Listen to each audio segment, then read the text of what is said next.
Buenas noches, queridos amigos, buenos días, buenas tardes, donde quiera que te encuentres. Para mí es un placer nuevamente poder compartir con cada uno de ustedes, su querido amigo y hermano Víctor Ventura, en el último llamado profético. Hoy vamos a tener un invitado de lujo, quizá muchos ya lo conocen. No es que ha venido a este canal, pero él también tiene su canal. Así que hoy lo vamos a tener con un tema sumamente interesante. Muchísimas gracias a cada persona que se ha suscrito al canal. Muchísimas gracias a cada persona que pone un granito de arena para que este canal, tu canal, continúe creciendo.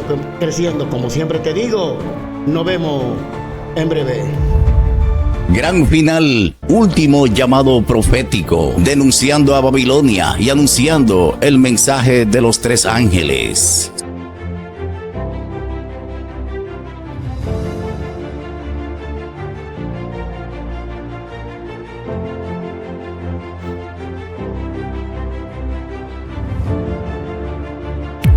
Gran final, último llamado profético.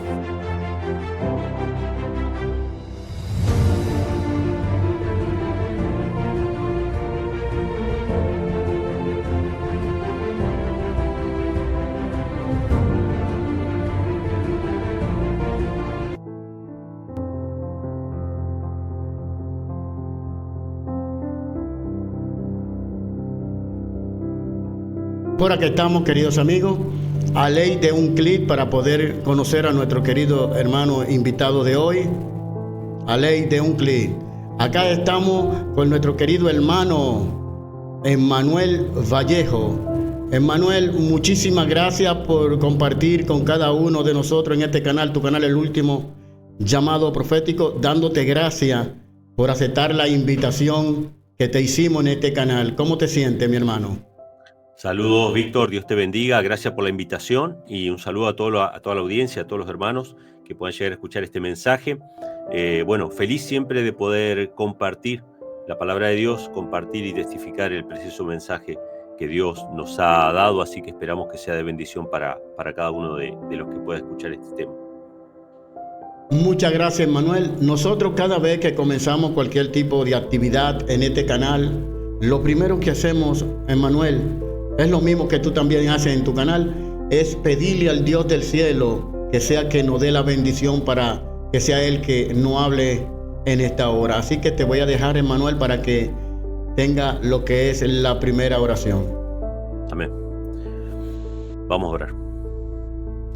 Querido Padre, queremos darte gracias nuevamente porque tú nos permites vivir, nos permites servirte de alguna u otra manera. Ayúdanos, Padre, ayuda a cada uno de mis hermanos para que podamos glorificar tu nombre con nuestra vida, Padre. Gracias por todo, nos ponemos en tus manos, que este programa sea de bendición, en el nombre de Jesús. Amén. Bueno, queridos amigos, sin más preámbulo, vamos a escuchar lo que dice la palabra de Dios a través de nuestro querido hermano Emmanuel Vallejo. Emmanuel, el tiempo que resta es suyo. Gracias, Víctor. Bueno, primeramente, el tema que vamos a tocar hoy tiene que ver con la deidad, tiene que ver con Dios. Es probablemente el tema más importante de toda la Biblia. Y no es el más importante de toda la Biblia porque yo lo diga, sino porque es el centro del Evangelio. O sea, el Evangelio se resume en un texto muy conocido que dice Juan 3:16, de tal manera amó Dios al mundo que dio a su Hijo unigénito, para que todo aquel que en él cree no se pierda, mas tenga vida eterna. Y el texto sigue porque la gente por ahí lo sabe de memoria, pero no sabe el contexto. El contexto es Jesús hablando con Nicodemo, y Jesús le deja claro a Nicodemo que todos aquellos que no reciban a Jesús como Hijo de Dios ya están condenados. Y la condenación ya está porque Dios no puede hacer más nada para mostrarle a esa persona el amor. Y el apóstol Juan en varias ocasiones, no solamente en el Evangelio, sino también en sus cartas, deja claro que el amor de Dios se ve en una sola cosa. En esto se ve el amor de Dios, en que Dios entregó a su Hijo para que nosotros tengamos vida. La Biblia no dice que el amor de Dios se ve en que nos da la comida, en que nos da porque todas esas cosas son fruto del amor de Dios, y todo lo que Dios hace es por amor. Pero la Biblia deja claro que el amor de Dios se ve en particular, de manera especial, en que Dios entregó a su Hijo unigénito. Y esa palabra unigénito es la que la mayoría no quiere aceptar. La palabra unigénito, que aparece en la Biblia como monógenes en el griego, los teólogos modernos la han desfigurado. Ahora los teólogos dicen que no significa unigénito, que significa único engendrado, no significa eso, sino que para los teólogos modernos monógenes significa único en su género, pero no único engendrado, cuando todos los ejemplos del Nuevo Testamento hablan de un hijo engendrado, de un hijo único. Por ejemplo, cuando se menciona la viuda de Naín que perdió a su hijo, la Biblia dice que era su único hijo, monógenes. Cuando enfermó la hija de Jairo, dice que era su única hija, monógenes, ¿sí? Cuando un hombre tenía un hijo con espíritu inmundo, también era su único hijo, monógenes.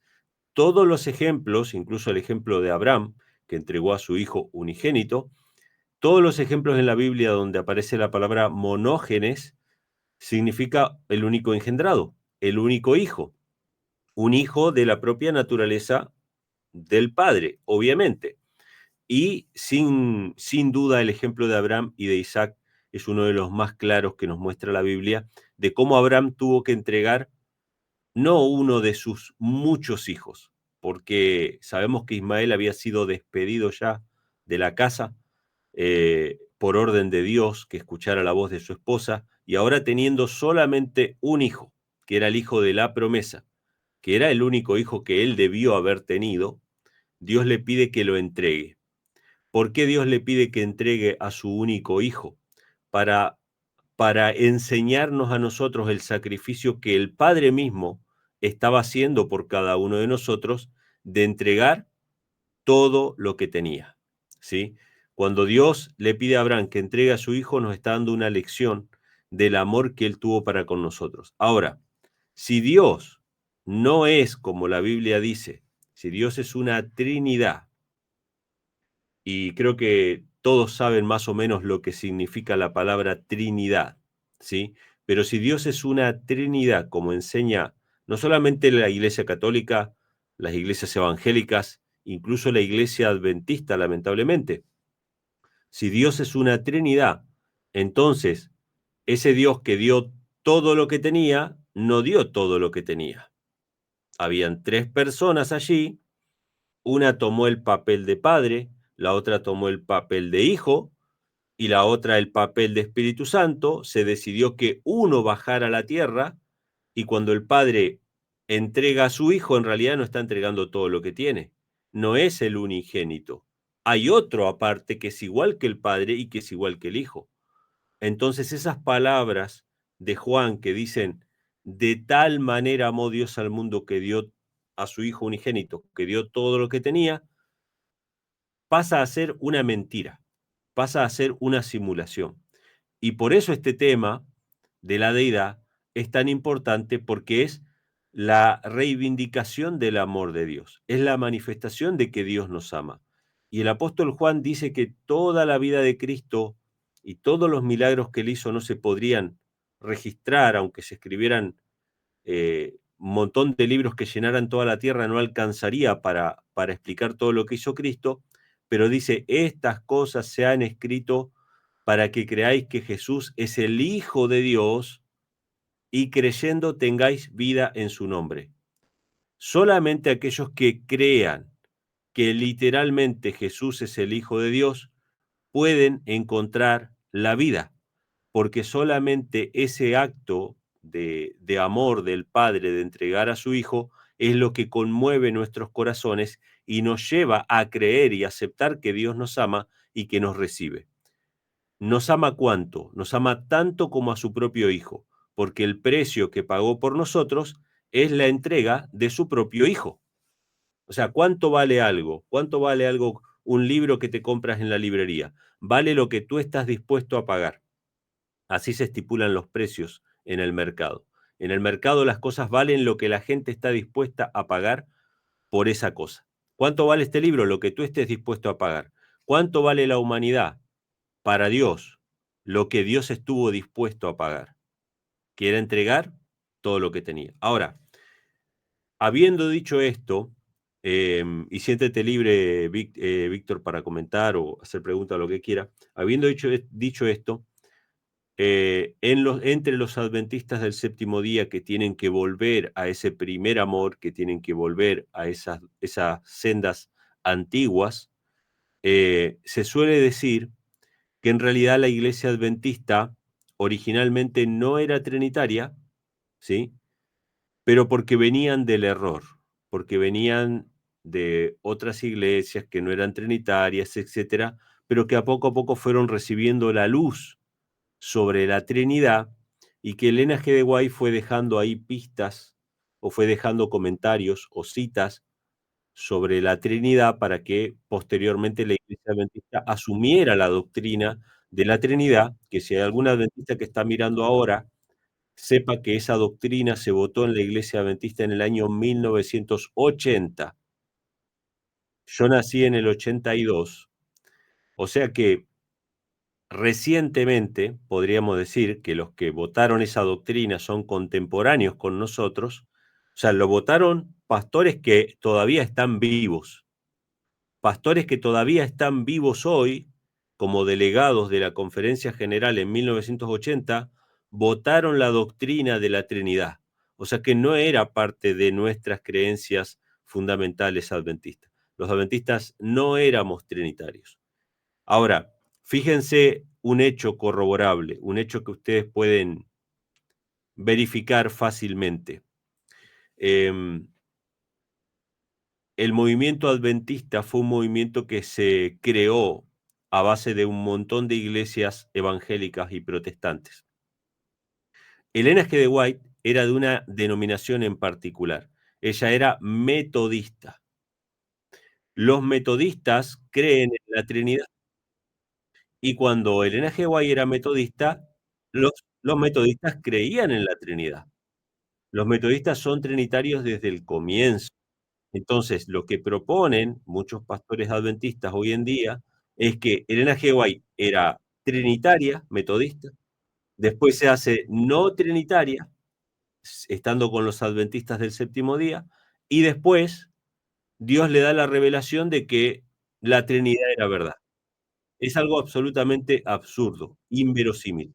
Elena G. White era trinitaria y se volvió no trinitaria.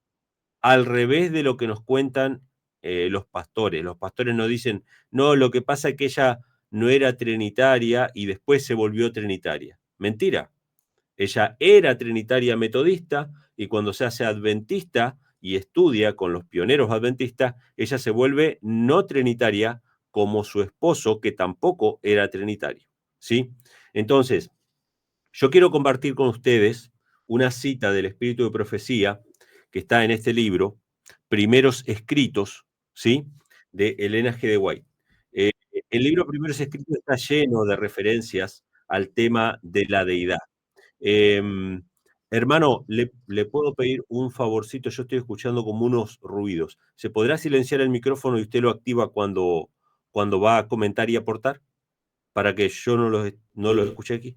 Es raro que lo esté escuchando porque yo tengo el micrófono apagado. Ah, ok. Ahora sí estoy escuchando perfecto. Ahora no escucho ningún ruidito. Mire, le voy a leer una cita de el libro Primeros Escritos de Elena G. White bajo este título. El fin de los 2300 días. El fin de los 2300 días. Esta es una visión que tiene Elena G. de White sobre el trono de Dios, sobre la presencia de Dios. Todos los adventistas que tengan la posibilidad de conseguir este libro, consíganlo, aunque sea viejo, aunque esté de segunda mano, lo van a conseguir incluso hasta en Mercado Libre allá en Argentina o en Amazon lo pueden conseguir o lo compran en la iglesia. Primeros Escritos, y lean la visión de las 2300 tardes y mañanas. Es muy cortita en realidad. Yo no la voy a leer completa, pero son 2 páginas básicamente esta visión. Pero fíjense cómo arranca esta visión de Elena G. White. Ella dice así: yo vi un trono y sobre él se sentaban el Padre y el Hijo. Fíjense, hermanos, lo que vio Elena G. de White. Vio un trono y sobre él se sentaban el Padre y el Hijo. ¿Qué dice la Trinidad? La Trinidad dice que en el trono se sientan 3 personas. Pero Elena G. de White en visión ve a 2 personas. Y vamos a ver que ella se refiere a tanto al Padre como al Hijo como personas, ¿sí? Entonces dice, vi al Padre y al Hijo, me fijé en el trono de Jesús, me fijé en el rostro de Jesús y admiré su hermosa persona. O sea, Elena G. White ve al Padre y al Hijo sentados en el trono, ve el rostro de Jesús y dice que admira su hermosa persona. Y dice, no pude contemplar la persona del Padre. Ella vio al Padre y al Hijo, pero evidentemente al Padre lo vio como una gloria, no vio su rostro como exacto, como vio a Jesús. Entonces dice, no pude contemplar la persona del Padre, pues lo cubría una nube de gloriosa luz. Pregunté a Jesús si su Padre tenía forma como de él, dijo que la tenía, pero que yo no podía contemplarla porque dijo, si llegase a contemplar la gloria de su persona, dejarías de existir. Sabemos por la Biblia que a Dios nunca nadie le vio jamás, el unigénito Hijo que está en el seno del Padre, Él le ha dado a conocer al Padre. ¿Cómo es el Padre? Igual que el Hijo. En realidad es al revés. El Hijo es igual a Dios, ¿sí? Entonces el que ve al Hijo, ve al Padre. No porque el Hijo y el Padre sean la misma persona, sino porque el Hijo es la imagen del Dios invisible. Así que Elena G. White ve un trono y en ese trono ve sentadas a 2 personas. No ve la persona del Padre, pero ve la persona del Hijo y le pregunta al Hijo si su Padre es como él y él dice, es como yo, pero no lo puedes ver. Qué interesante visión. Esta visión evidentemente no nos está hablando de una Trinidad, nos está hablando de 2 personas puntualmente, de un Dios personal y de un Hijo personal, que se sienta a la diestra del Padre, como la Biblia lo menciona en tantas ocasiones, en tantos versículos que nosotros conocemos. Ahora, dice la visión, no la voy a leer por completo, porque para no hacerles llevar mucho tiempo, pero dice que habían 2 compañías que estaban frente o que estaban contemplando ese santuario y ese trono, pero una de las compañías oraba a Dios mirando a Cristo y seguía a Cristo en el santuario y la otra compañía no estaba siguiendo a Cristo. Esta es una gran diferencia, que es lo que va a pasar siempre en las iglesias. En las iglesias va a haber un grupo de personas consagradas que miran a Cristo y lo siguen en su camino al santuario, y hay otra compañía que no mira a Cristo, pero que supuestamente también ora a Dios y sin embargo no es Dios quien le responde. Dice que los que estaban postrados delante del trono elevaban sus oraciones a Dios y miraban a Jesús. ¿A quién elevamos nuestras oraciones? A Dios en el nombre de Jesús. Todo lo que pidieres al Padre en mi nombre, yo lo haré. Eso es lo que nos enseña Jesús. Entonces dice, miraba él entonces a su Padre y parecía interceder para con él. Y escuchen esto, una luz se transmitía del Padre al Hijo y de éste a la compañía que oraba. Fíjense qué interesante. La gloria que tú me diste, yo les he dado. ¿Sí? Una luz va del Padre al Hijo y del Hijo a la compañía que ora. Entonces vi que una luz excesivamente brillante procedía del Padre hacia el Hijo y desde el Hijo ondeaba sobre el pueblo que estaba delante del trono, pero pocos recibían esta gran luz, ¿sí? Entonces dice, vi al Padre levantarse del trono y en un carro de llamas entró en el lugar santísimo al interior del velo. Por esto es el fin de las 2300 tardes y mañanas. El Padre y el Hijo están en el lugar santo, pero van a pasar al lugar santísimo. Y va a haber un grupo de cristianos que sigue a Cristo en su camino en el santuario y hay otro grupo que es indiferente. Esto marcó una gran separación en el gran movimiento adventista. Los que no siguieron a Cristo en el santuario se quedaron sin el Espíritu Santo. ¿Sí? Que es esta gloria que va del Padre al Hijo y del Hijo a la compañía. Una, Entonces dice, disculpa, sí, una hermano, consulta, ahí te voy a interrumpir un poco porque es no hay bueno problema, no hay problema. hacerte una pregunta, porque los amigos televidentes te están escuchando y quizás se van a encontrar extraños de lo que tú estás hablando. La pregunta que te quiero hacer, ¿a nosotros nos convirtieron en trinitario? Es decir, la pregunta, la iglesia Sí, adventista, tú como adventista, yo como adventista, porque yo desde que desde que entré hace mucho tiempo a la iglesia, siempre he escuchado respecto de la Trinidad. Entonces, me gustaría saber, ¿existe la Trinidad o existe un Dios único?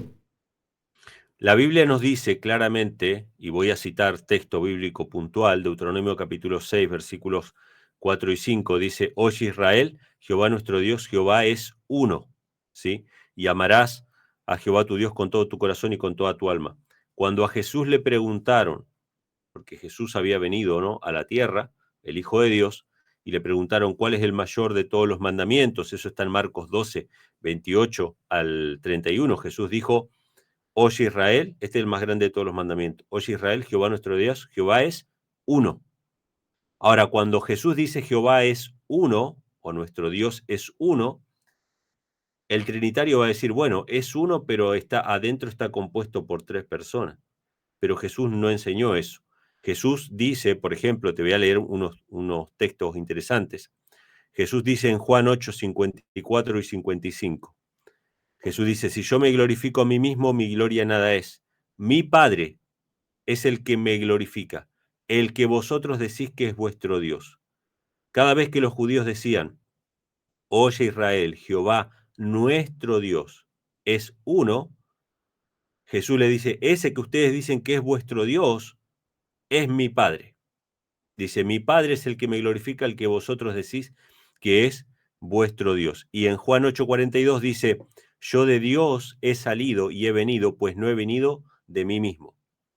Si Jesús fuera el mismo Dios, él mismo se envió. Pero él dice, yo no vengo de mí mismo, sino que mi Padre me envió. ¿Quién es su Padre? El que ellos decían que era su Dios. O sea, y esto lo dice Elena G. White en muchas oportunidades, Dios es una persona, es un ser personal.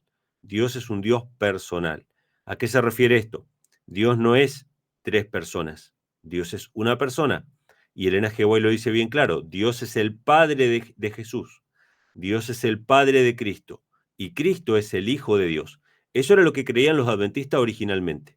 Estaba escrito en sus doctrinas fundamentales, pero cuando los pioneros murieron y los adventistas originales murieron y Elena G. White murió, desde la década del 30 en adelante se empezó a introducir la idea de la Trinidad cada vez más fuerte, más fuerte, más fuerte, hasta que en el año 1980 se aceptó oficialmente como doctrina adventista la creencia en la Trinidad. Pero originalmente no éramos así. ¿Quién nos convirtió? Bueno, evidentemente la Iglesia Adventista dejó que otras denominaciones lo infiltraran, ¿no? En este caso el catolicismo, o sea, el catolicismo es el que, el que ha infiltrado casi todas las iglesias. Y evidencia de eso lo tenemos en que, te voy a dar un ejemplo bien sencillo, que esto lo pueden corroborar los hermanos adventistas, los que quieran. Tú sabes que hay una forma de bautismo que es trinitaria, que es en el nombre del Padre, el Hijo y el Espíritu Santo, usando esas palabras como una fórmula bautismal, y hay una forma de bautismo que es la bíblica, que es como los discípulos bautizaron, que es en el nombre de Jesús. Porque Mateo 28:19 no es una fórmula bautismal, sino que es una gran comisión que incluye, entre otras cosas, sumergir a las personas en el nombre de Jesús.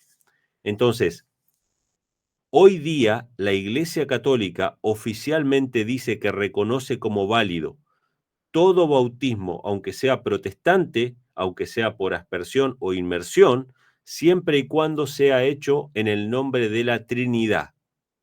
O sea, para ponerlo en palabras sencillas, el bautismo adventista, perdón que voy a cerrar acá una cosita, el bautismo adventista actual, en el nombre de la Trinidad, creyendo en la Trinidad, es reconocido por la Iglesia Católica como válido.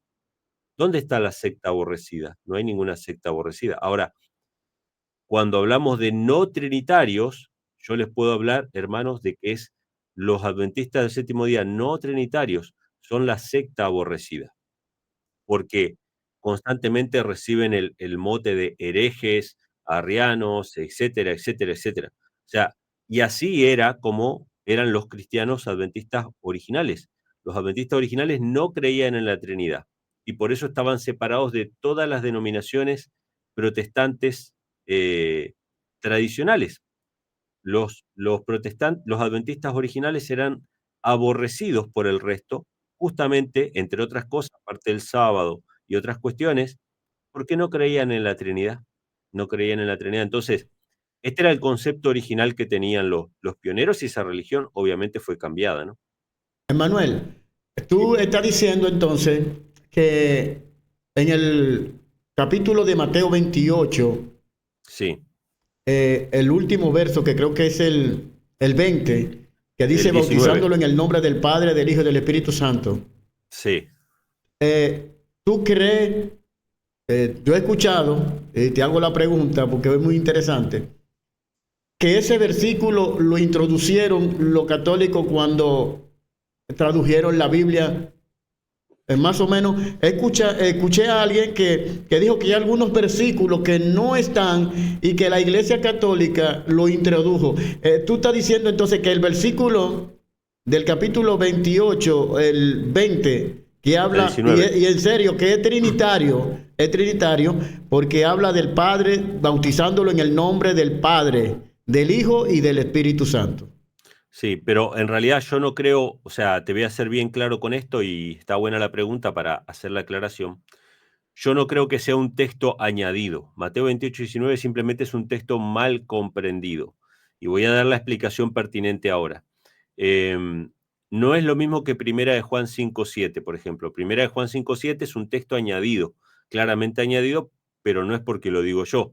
Lo reconocen hasta los trinitarios. O sea, un trinitario nunca te va a citar Primera de Juan 5:7 que dice, tres son los que dan testimonio en el cielo, el Padre, el Verbo y el Espíritu Santo, y estos tres son uno.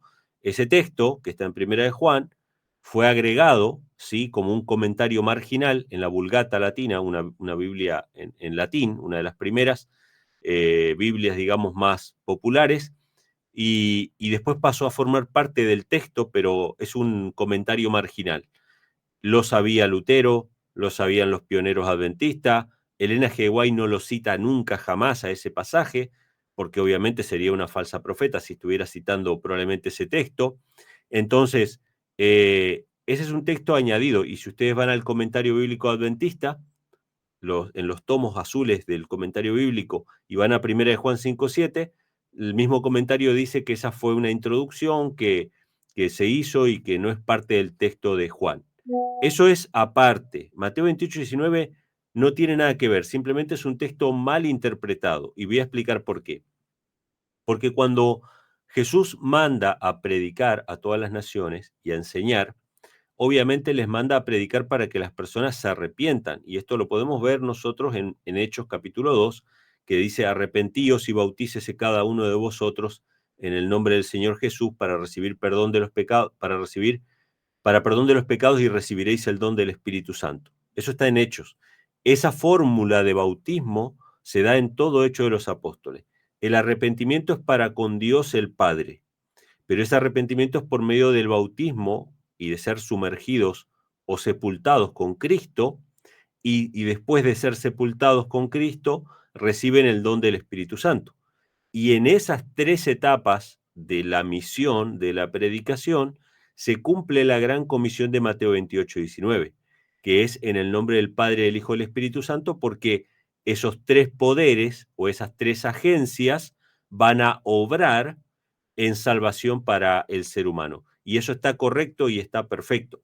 Y de hecho, hay otros versículos que mencionan a los tres poderes, no a la Trinidad, a los tres poderes, como 2 Corintios 13:14, donde el apóstol Pablo saluda diciendo que el amor de Dios, la gracia del Señor Jesucristo y la comunión del Espíritu Santo sea con vosotros. Una cosa es decir que hay tres poderes, o tres agencias, y otra cosa es decir que esas tres agencias o esos tres poderes forman un solo Dios. Elena G. White ni los pioneros adventistas creían eso. Ahora, Elena G. White cita Mateo 28:19, lo cita abundantemente. Las personas que creen que Mateo 28:19 es un texto añadido, tienen que creer por defecto y por definición que todas las citas de Elena G. White también son añadidas, o en su defecto que Elena G. White era una falsa profeta, porque estaría citando un texto que Dios no se encargó de revelarle de que estaba añadido. Entonces, este es un gran problema, y yo sé que hay movimientos no trinitarios que creen esto, y nos traen oprobio a los que somos sinceros buscadores de la verdad, porque nos meten en la misma bolsa con esa gente que se puso con una tijera a recortar toda la Biblia, ¿sí? Y no podemos recortar la Biblia. Una cosa es decir que 1 Juan 5:7 es un texto añadido, que es algo conocido por todo el mundo y no está en discusión. Pero otra cosa es querer quitar todos los textos que para algunas personas son una sugerencia de la Trinidad. Mateo 28:19 no es una sugerencia de la Trinidad, sino que es simplemente una gran comisión. Ahora, cuando la Iglesia Adventista bautiza usando Mateo 28:19, no como una comisión, sino como una fórmula bautismal, lo hace justamente porque la Iglesia Adventista actual es trinitaria. Y ellos consideran que para ser miembro de la Iglesia Adventista hay que creer en la Trinidad. Te voy a dar un ejemplo bien sencillo sobre esto. Los votos bautismales que venían en el diploma del bautismo en los años 90, hasta el 95 más o menos, hasta los años 90 decía: creo en un solo Dios, el Padre, un Señor Jesucristo y en el Espíritu Santo. Yo, obviamente, como no trinitario, estoy de acuerdo con eso porque yo creo en un Dios el Padre, en su Hijo Jesucristo y en el Espíritu Santo. Yo creo en las tres agencias y en los tres poderes. Pero en los votos bautismales posteriores, más o menos desde el 2000 para acá, ya no dice así. Dice: creo en un solo Dios, formado por el Padre, por el Hijo y el Espíritu Santo, tres personas que forman un solo Dios. Cambió el voto bautismal. Ahora no estás hablando de un Dios que tiene un Hijo y que también tiene un Espíritu Santo, sino que estás hablando de tres personas coeternas, coiguales, que los tres forman un solo Dios. Y ese es el problema. Una cosa es creer en un Dios que tiene un Hijo, que es Jesucristo, y en el Espíritu Santo, lo cual nosotros creemos, por eso Mateo 28:19 está correcto, y 2 Corintios 13:14 está correcto, y otra cosa es creer en algo que la Biblia no dice, y que Elena G. White tampoco dice, que es que tres personas forman un solo Dios. Eso no dice en ninguna parte.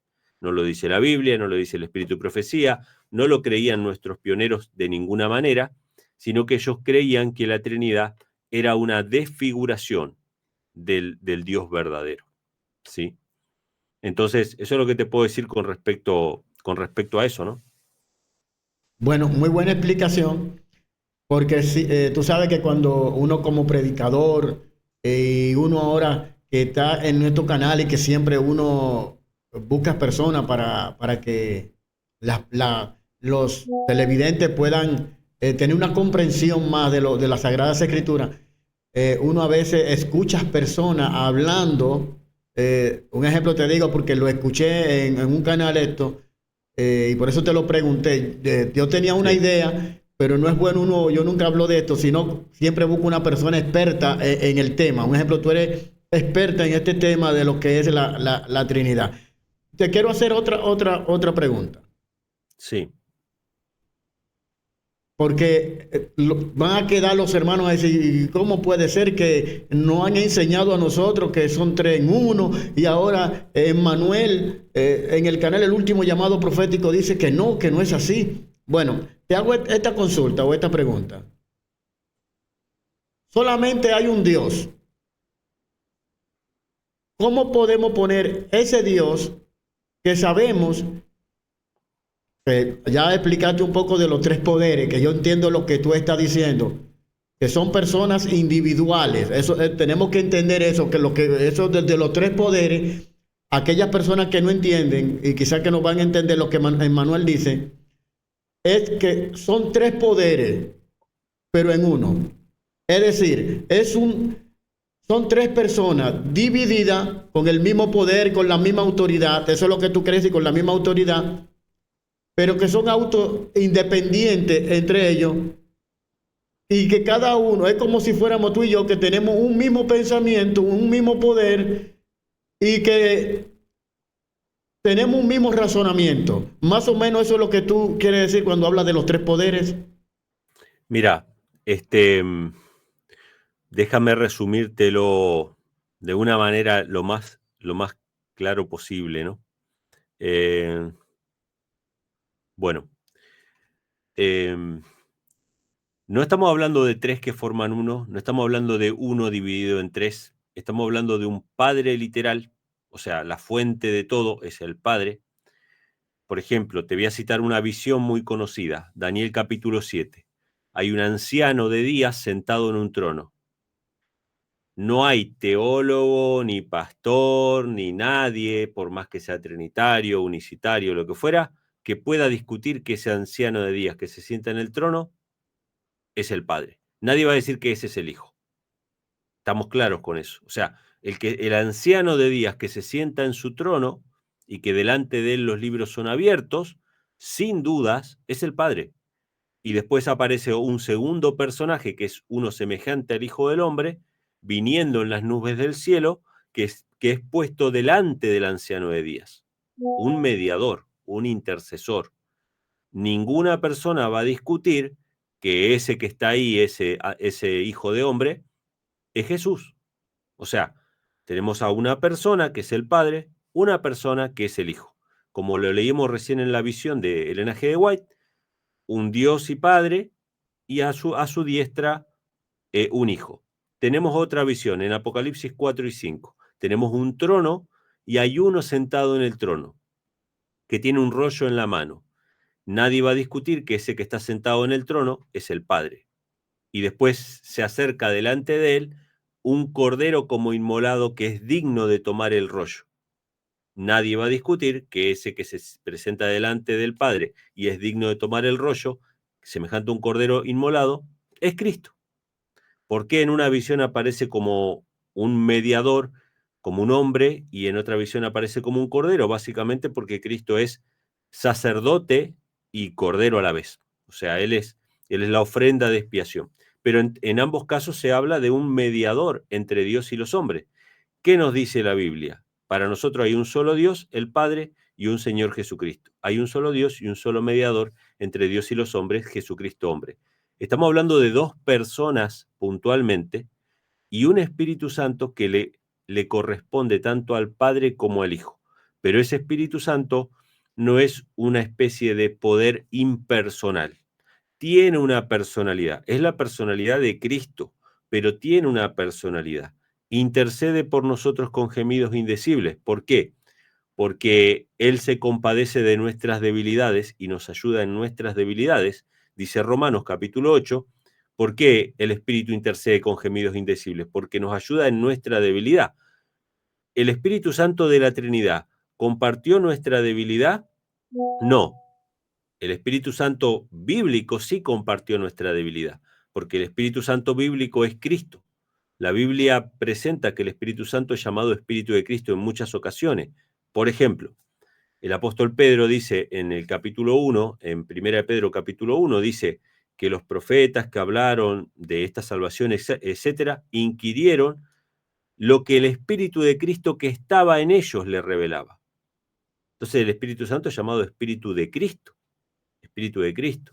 Por ejemplo, Gálatas capítulo 4 también menciona el apóstol Pablo que dice, Dios envió a nuestros corazones el Espíritu de su Hijo, que clama Abba Padre.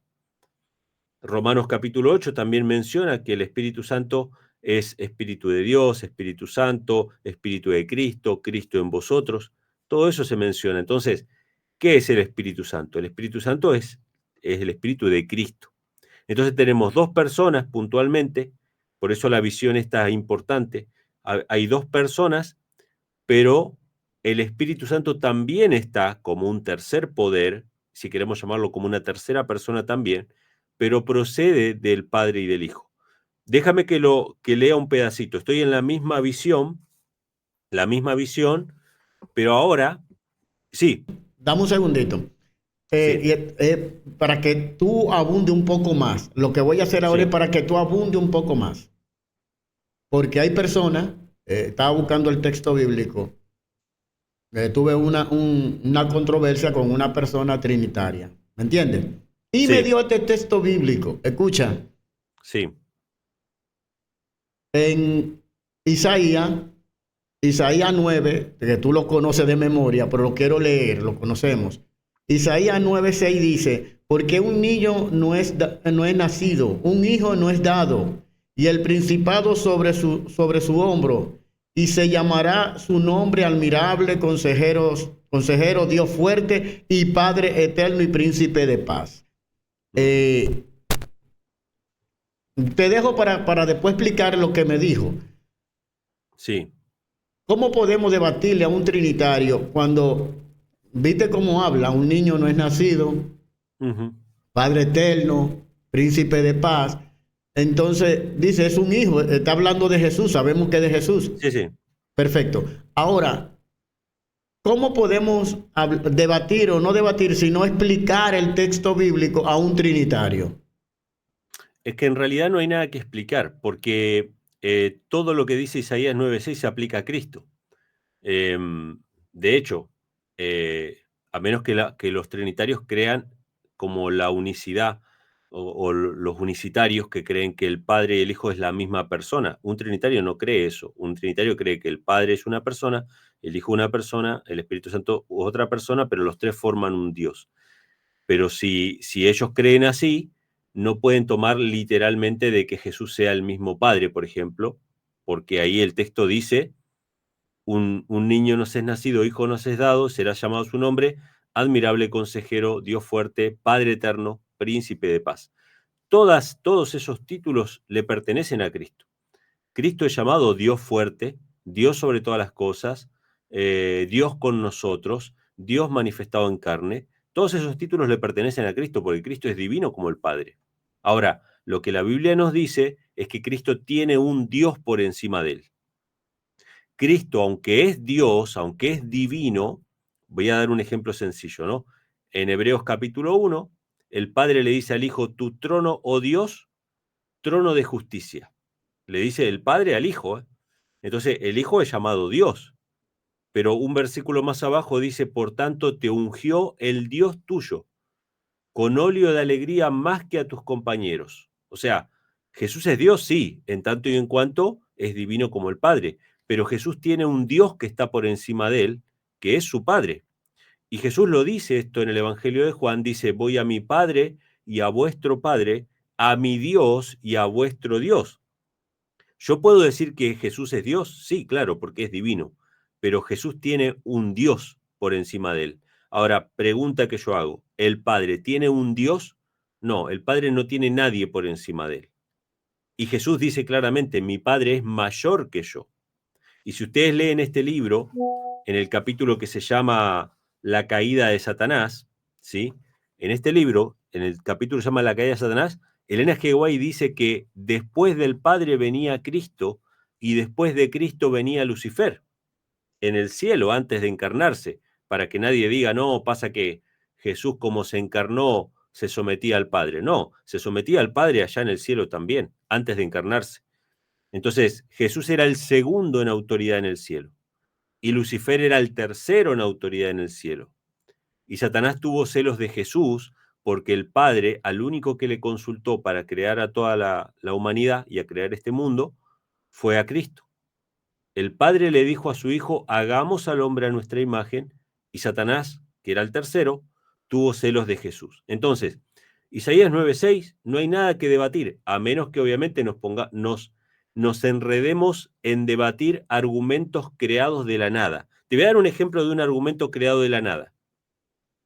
La gente dice, bueno, eh, Jesús no puede ser hijo literal de Dios, no puede ser engendrado, porque Él es eterno. Ok, ¿dónde dice la Biblia que es eterno? Mire, no, acá dice, antes que Abraham fuese, yo soy. Ok. ¿Y qué significa eso? Que antes de que Abraham fuese, él ya era. De hecho, en Proverbios 8 dice, en el mismo Proverbios 8, donde dice que Jesús fue engendrado, dice, antes que creara, no antes que Abraham, antes que Dios creara los fundamentos de la tierra, antes de que Dios creara todas las cosas, Jesús había sido engendrado. Miqueas 5:2 también dice que Jesús, su engendramiento, su nacimiento es desde los días de la eternidad. Entonces, ¿cómo puede ser que lean un texto que dice, antes que Abraham fuese yo soy, y con esto argumenten sobre la Trinidad, cuando nosotros creemos que antes que Abraham fuese Jesús es, pero que antes de toda creación ya existía, pero eso no implica de que no sea hijo engendrado? O sea, los argumentos que se presentan para sostener la Trinidad no tienen sentido. Se los presenta como grandes evidencias, pero en realidad no son nada.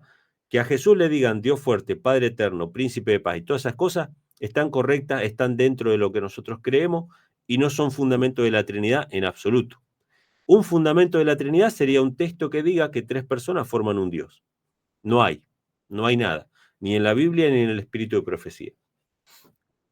Disculpa, creo que es San Juan, me acuerdo, voy a parafrasear, no sé si es Sí, San Juan 14, sí, que dice que el que me ha visto a mí, ha visto el Padre. sí. El Padre y yo una misma cosa soy. Uno Creo que somos, dice. uno somos. Sí, ¿Verdad que sí? Uno somos. uno Eh, somos. eh, qué podemos decir de ese texto bíblico? El que Bueno, me ha visto a mí, ha visto el Padre. El Padre y yo una misma cosa somos. Creo en que el realidad, Padre en mí y yo en el Padre. mira, en realidad son varios textos que está citando. El texto de mi padre y yo somos uno está en Juan 10:30, en realidad. Eso está en Juan 10:30. Y el texto de Juan 14 no dice somos una sola cosa. A ver, esto está en... Disculpa, Emanuel, que te Sí, ponga a buscar la Biblia, no, pero no importa, no importa. necesitamos, porque mientras más Acá está. claridad sea, es mucho mejor, porque Sí, siempre claro. van a venir a atacar. Quiero decir que yo tengo una creencia y Mira cómo... es la misma creencia que tiene Emmanuel. Cuando yo escucho a Emmanuel, soy de las personas que cuando escucho a alguien, yo primero voy y averiguo todo antes de que venga al canal y creo lo que él está diciendo, pero tengo que ponerlo un poco más difícil. ¿Por qué? Porque van a venir muchas personas con muchos ataques, especialmente, y estoy de acuerdo con lo que él dice, lo que fueron la doctrina de entrada a los trinitarios fue en el 54, cuando nos llamaban Z y no quisimos aceptar que nos llamaran Z, y muchas doctrinas, lo que fueron doctrina evangélica, que sabemos que doctrina evangélica son filtradas de lo que es la doctrina católica. Los evangélicos tienen la misma doctrina católica, para que podamos entender lo que Manuel está diciendo y para que no crean que tengo a Manuel acá para que él debata algo que yo no creo. No, yo creo lo que él está diciendo.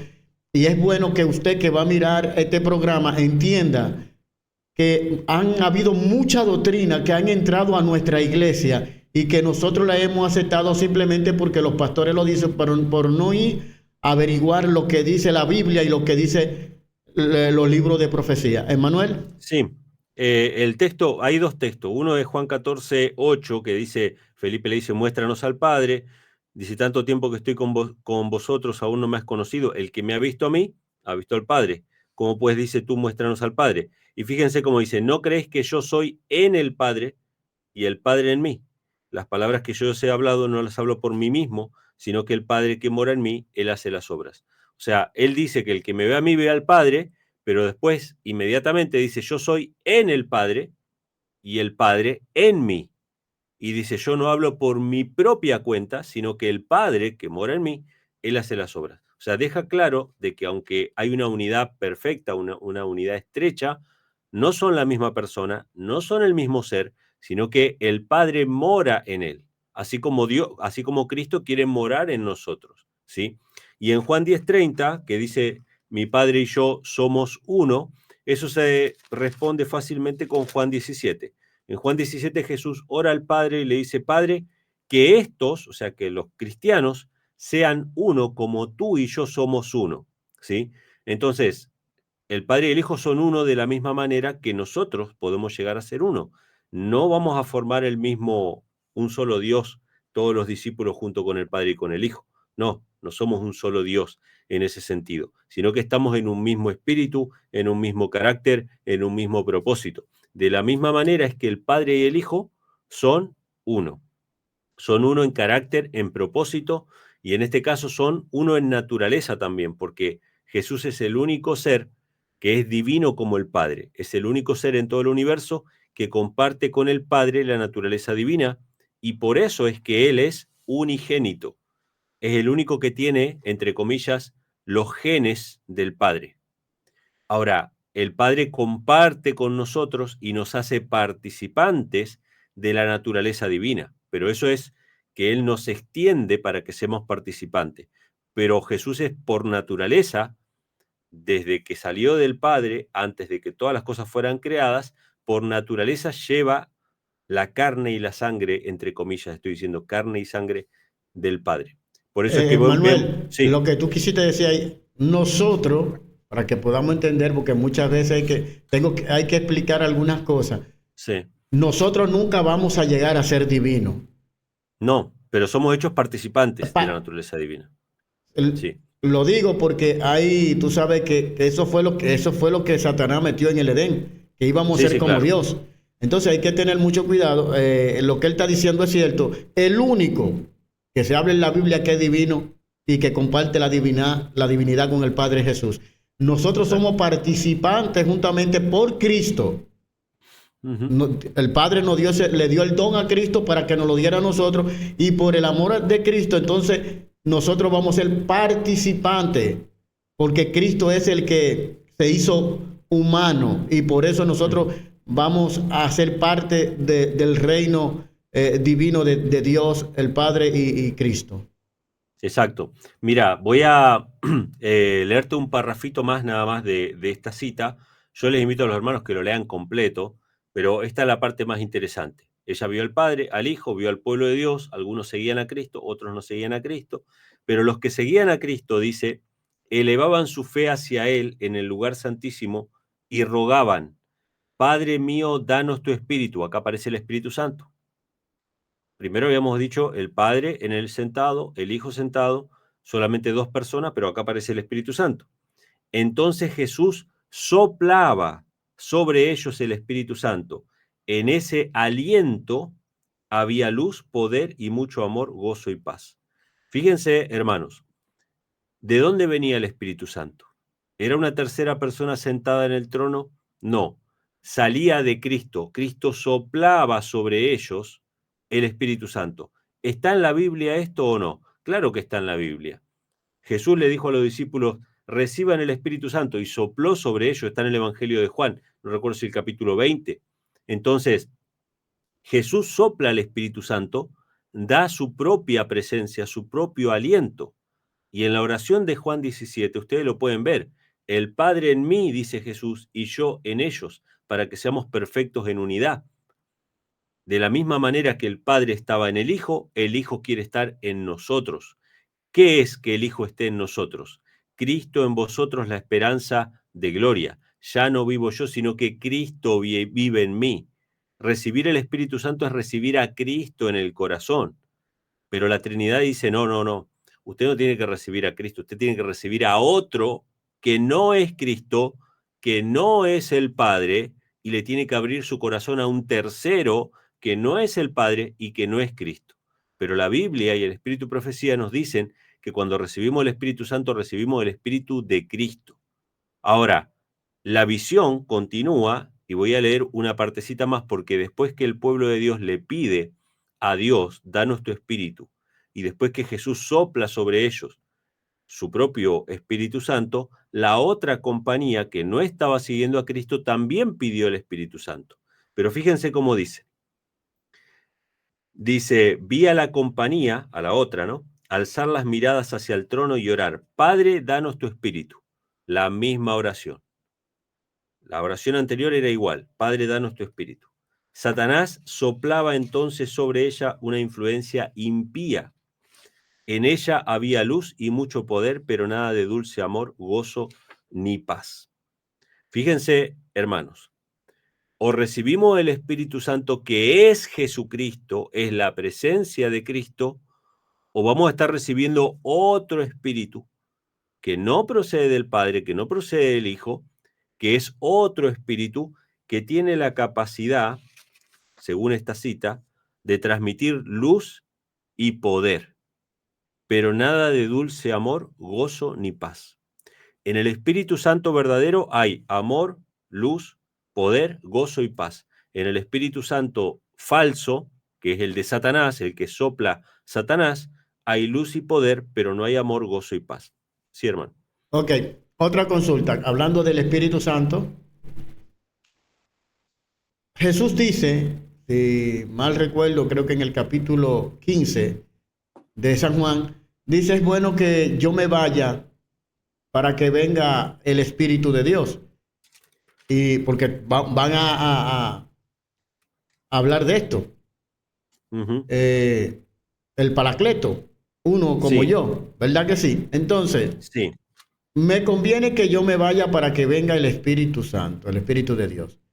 La pregunta, ¿cómo podemos entonces debatir y desglosar respecto al Espíritu Santo cuando Jesús dice, me tengo que ir, me conviene, a ustedes les conviene que yo me vaya para que venga el Paracleto? ¿Qué tú puedes sí. explicarnos respecto a eso? Bueno, esa palabra parácletos o paracleto no es la única vez que aparece. Aparece en Primera de Juan, capítulo 1, si no me equivoco, donde dice, si alguno hubiere pecado, abogado tenemos para con el Padre a Jesucristo. Esa palabra abogado es paracleto también, solo que en una pusieron abogado y en otra pusieron consolador, pero es la misma palabra. Entonces, una de dos, o tenemos dos abogados, o sea, uno es Cristo y el otro es el Espíritu Santo, y tenemos dos mediadores, o el Espíritu Santo es el mismo Cristo.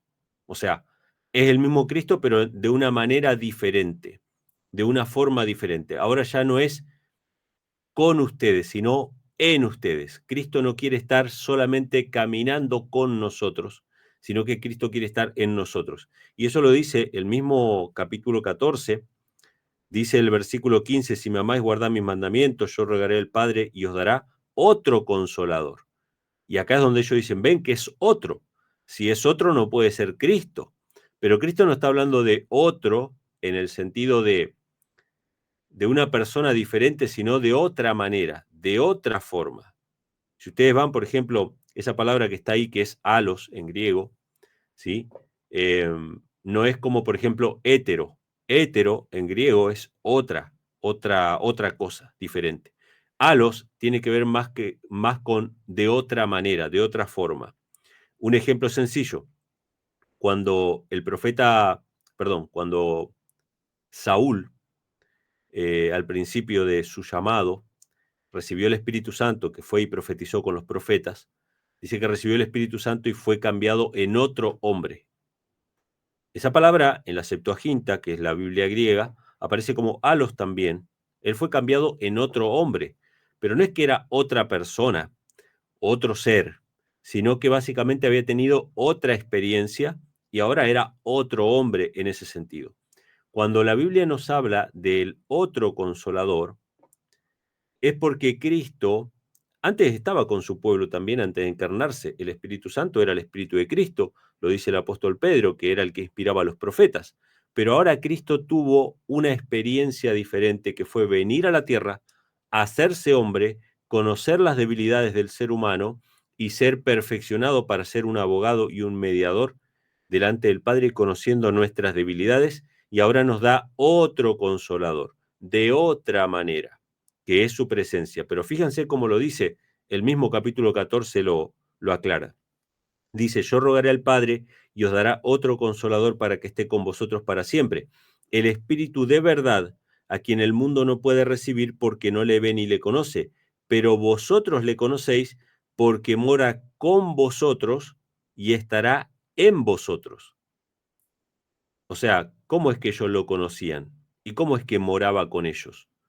Era Cristo, él mismo, Cristo, moraba con ellos, pero ahora quería estar en ellos, dentro de ellos. Dice, no os dejaré huérfanos, vendré a vosotros. Ese vendré a vosotros no está hablando de la segunda venida de Cristo. Ese vendré a vosotros está hablando acerca de la venida del Consolador, de Cristo siendo derramado de manera espiritual en su pueblo y en su iglesia. Dice, todavía un poco y el mundo no me verá más, pero vosotros me veréis, porque yo vivo, vosotros también viviréis. En aquel día vosotros conoceréis que yo estoy en mi Padre, y vosotros en mí, y yo en vosotros. ¿Qué es el Espíritu Santo? Yo en vosotros. El Padre en mí, vosotros en mí, y yo en vosotros. Ese es el Consolador. El que tiene mis mandamientos y los guarda, este es el que me ama, y el que me ama será amado por mi Padre, y yo le amaré y me manifestaré a él.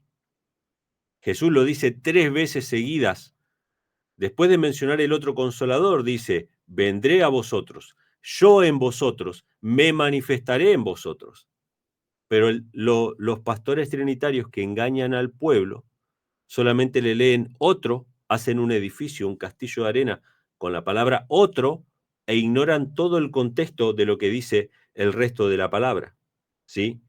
Y el mismo capítulo 14 que dice el versículo 28, por ejemplo, dice, mi Padre es mayor que yo. Ese versículo no lo leen. Ese versículo echa por tierra la Trinidad, porque la Trinidad son 3 personas coeternas y coiguales. Y entonces este versículo ya no lo leen. Entonces, todos los pasajes que se presentan para sostener la Trinidad están siendo mal interpretados, torcidos, sacados de su contexto. Bueno, me faltan las palabras para expresar la manipulación que existe para defender una doctrina que ellos mismos reconocen que no está explícitamente en la Biblia, que es una deducción, que es una inferencia, que no está explicada en las Sagradas Escrituras. Muy buena explicación, porque los judíos, voy a ponerlo así, los judíos siempre creyeron en un Dios. Hago esta aclaración, en un Dios, en Elohim. Sí. Ellos creen en Elohim. Por eso cuando Jesús vino, dice, te queremos, lo querían matar porque tú te haces Dios. Uh-huh. Es muy bueno esto que tú estás explicando. Y no quiere decir que Jesús no era Dios, era Dios. Pero los judíos tenían tan arraigado Elohim, que era un solo, que más nadie, y queremos que ustedes entiendan que lo que estamos hablando, quizá deberíamos hacer más estudio de esto, porque no nos vamos a quedar acá, Emanuel. Hay que seguir estudiando, porque muchas personas te van a hacer muchos comentarios y te lo voy a hacer saber. Así Claro, que, claro. No sé si tiene algo más que decir, Manuel. Sí, mira, lo que mencionaste recién está en Juan capítulo 10, que vinieron a Jesús y le dijeron, nosotros no te apedreamos por una buena obra, sino porque tú siendo hombre te haces Dios. O sea, los trinitarios suelen usar este pasaje para decir, ven que Jesús era Dios y entonces como venía como Dios, y ellos lo plantean desde la visión trinitaria, ¿no? De que los 3 forman un solo Dios. Entonces lo querían apedrear porque se hacía Dios, pero Jesús responde en el versículo 34, ¿no está escrito en vuestra ley, yo dije, dioses sois? Si llamó dioses a aquellos a quienes vino la palabra de Dios y la escritura no puede ser quebrantada, a quien el Padre santificó y envió al mundo, vosotros decís, tú blasfemas porque dije, yo soy el Hijo de Dios. ¿Qué dijo Jesús? ¿Jesús dijo, yo soy Dios o dijo, yo soy el Hijo de Dios? Jesús dice, yo dije, soy el Hijo de Dios. Y ustedes son llamados dioses, pero a mí me quieren apedrear porque yo dije soy hijo de Dios. Entonces Jesús nunca vino a decir, yo soy Dios. Él dijo, mi Padre, el que ustedes dicen que es vuestro Dios, ese es el que a mí me santifica. Mi Padre es Dios. Y él dijo, yo soy el Hijo de Dios. Y lo querían apedrear justamente porque creían y se habían olvidado lo que la Biblia decía en el Antiguo Testamento, de que Dios tenía un hijo. La tradición había ocultado esa verdad para los judíos. Exactamente. Y no hay más que explicar otro texto bíblico para que entendamos bien claro. San Juan capítulo 1, en el versículo 1, dice que en el principio Él era el Verbo, y el Verbo, escuchen esto, era con Dios. Y luego dice, y el Verbo era Dios. Quédense mirando que Él pone primero por encima a alguien, y luego Él, no sé si me entiende, y luego Él claro. Dice, también dice, era Dios. Es decir, son iguales. ¿Qué dice? Eso es así, eso es así. No solamente allí, también en, creo que es Filipenses capítulo 2, que se menciona que Jesús no estimó el ser igual a Dios como cosa a la que aferrarse. O sea, evidentemente Jesús es Dios en el sentido de que es divino como el Padre, ¿sí? Pero Él es el único que es igual a Dios. O sea, hay alguien que está por encima de Cristo, que es su Padre. Por eso dice en Juan 1, en el principio era el Verbo era con Dios, y el Verbo era Dios. Pero era con Dios en el sentido de que era con su Padre, que Jesús mismo lo dice en Juan 17, versículo 3, el Padre es el único Dios verdadero. Jesucristo es su Hijo. También lo dice el apóstol Pablo en 1 Corintios 8:6, aunque hayan muchos que se llamen dioses y muchos se llaman señores en el cielo y en la tierra, para nosotros hay un solo Dios que es el Padre, y un Señor Jesucristo, por medio del cual fueron hechas todas las cosas. Eso es lo que la Biblia presenta sobre el verdadero Dios. Muchas gracias, Manuel. Esperemos que tú puedas volver nuevamente a este canal. Muchísimas gracias por aceptar esta invitación. Manuel, quiero hacerte una pregunta antes de terminar. ¿Tú tienes un libro? Sí, en realidad yo no los tengo ahora a la mano. Creo que no he tenido ninguno acá a la mano, porque me olvidé de que me ibas a preguntar sobre eso, pero en la página web, que es elconflictofinal.com, allí está una sección que están mis libros, que hay varios ahí. Uno se llama El único hijo, que habla acerca de este tema. Hay otro que también habla sobre este tema, pero es más como un estudio bíblico sistemático, que se llama El Padre y el Hijo desde Génesis hasta Apocalipsis. Y hay otro que se llama Nuevo Orden Mundial, una mirada bíblica. Esos 3 libros están disponibles ahí en mi página web para descargar gratis en PDF, ¿sí? Así que todo el material está ahí. Se puede descargar gratis, nadie tiene que comprar nada, pero si alguien lo quiere en papel, lo pueden pedir en Amazon también, que está disponible en Amazon. Muchas gracias. Me gustaría también, para que los que son de este canal, los que están acá, vayan a tu canal también y puedan darse cita también, que tú des tu canal, cómo se llama tu canal. A mí siempre me gusta que las personas que invito del canal, porque sí, sería darle el canal, así ellos pueden ir y entrar allá y ver las predicaciones que tiene Manuel Vallejo. Sí, el canal se llama El Conflicto Final también, igual que en la página web, elconflictofinal.com o El Conflicto Final, ponen ahí, o ponen Emanuel Vallejos ahí en el buscador y les van a aparecer videos seguramente del canal también. Bueno, muchísimas gracias. Vamos a hacer una oración y no solamente vamos a tener a Emanuel solamente esta vez, sino que vamos a tener una serie de temas con él para que él sea parte también ya de este canal. Quiero decirte que él es argentino, que no lo había dicho. Él es argentino, está radicado en Puerto Rico. Es decir, él y yo hicimos un cambio. Él se fue a Puerto Rico, yo vine de Dominicana, él transmite desde Puerto Rico y yo transmito de su país. Así que, Manuel, vamos a hacer una oración para terminar ya con este tema. Vamos a orar. Amén. Amado Dios y Padre, gracias. Bendito sea tu nombre por los siglos de los siglos. Oramos al Dios del cielo, al único Dios del cielo. Gracias porque Emmanuel aceptó la invitación. Bendícelo a él y a su familia. Bendice su ministerio. Igualmente te pido por este ministerio, el último llamado profético. Bendícelo. Que este tema, Señor, pueda llegar a los corazones, Señor, que usted sabe que lo necesitan. Quédate con nosotros en el resto del día, Señor, y que se haga eco solamente tu presencia a través de su Santo Espíritu. Lo rogamos y lo pedimos, Señor, en el dulce nombre de nuestro Dios y Salvador, el Señor Jesucristo. Amén. Amén. Amén.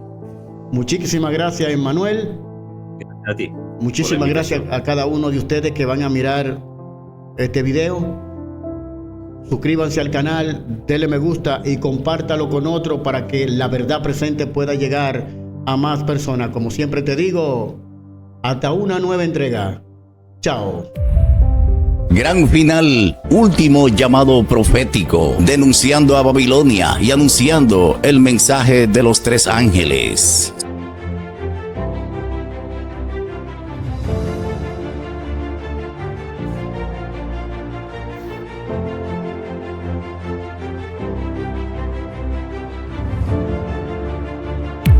Gran final, último llamado profético,